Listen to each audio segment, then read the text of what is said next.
Hi, my name is Vicki Titterington. I'm manager of Linking Generations Northern Ireland. I've been my job over 12 years, and I'm passionate about intergenerational work, which is the key focus of Linking Generations. So we are a small organisation, a staff team of 5 people, and I'm the only full-time person. But what we do have is big ideas, and we want to have high social impact. So we basically work with other organisations, so organisations that are already working with age groups separately, and we see the value in bringing those groups together because we know that the community has a big resource out there, and what we do is we try to bring generations together in lots of different places for lots of reasons, so that we can achieve big outcomes for people but also for communities. And then also use those changes to influence change at a higher level. At Linking Generations, we recognise the importance of intergenerational approaches. We see it as an approach, not an activity, and it's very important that it's seen as an approach. So intergenerational work is a way of tackling community development issues or social issues.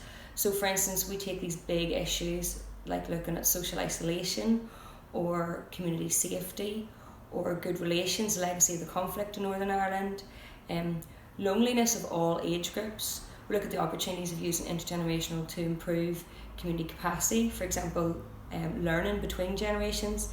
And these are all things that can have a bigger impact if generations work together, whereas if we have generations separated, the outcomes are only for one age group.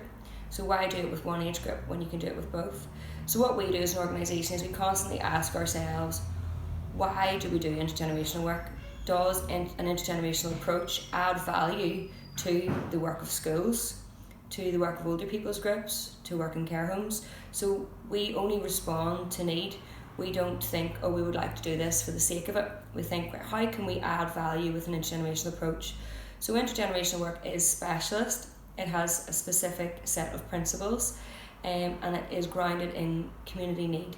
So we look at how we can support people who are already doing community activity, the likes of schools, care homes, youth groups, volunteering, and we say, right, how can we add value to this and have bigger impact for a range of age groups of people, but also looking at a community approach by bringing an intergenerational context to it. So some of those issues that I have mentioned, we have to demonstrate that we are actually having an impact on those. So what we depend on is we would look at evaluation on 3 different levels. So obviously we want to talk to our beneficiaries and our people. So they would be the people who are recipients of the service. So for example, if we work with a care home and a school, we want to find out what the residents thought. So has this made them feel more connected to their community? Do they feel more likely to engage in more activity? Do they feel better about themselves and have had fun? And then looking at, do we speak then to the children or the pupils, and do we ask them, have they changed some of their attitudes towards older people? Are they more likely to engage with older people? And are they more likely to volunteer in the future? All those types of questions. It depends what we are wanting to collect, and sometimes you have to shape that around your funders as well, but that's your participant level.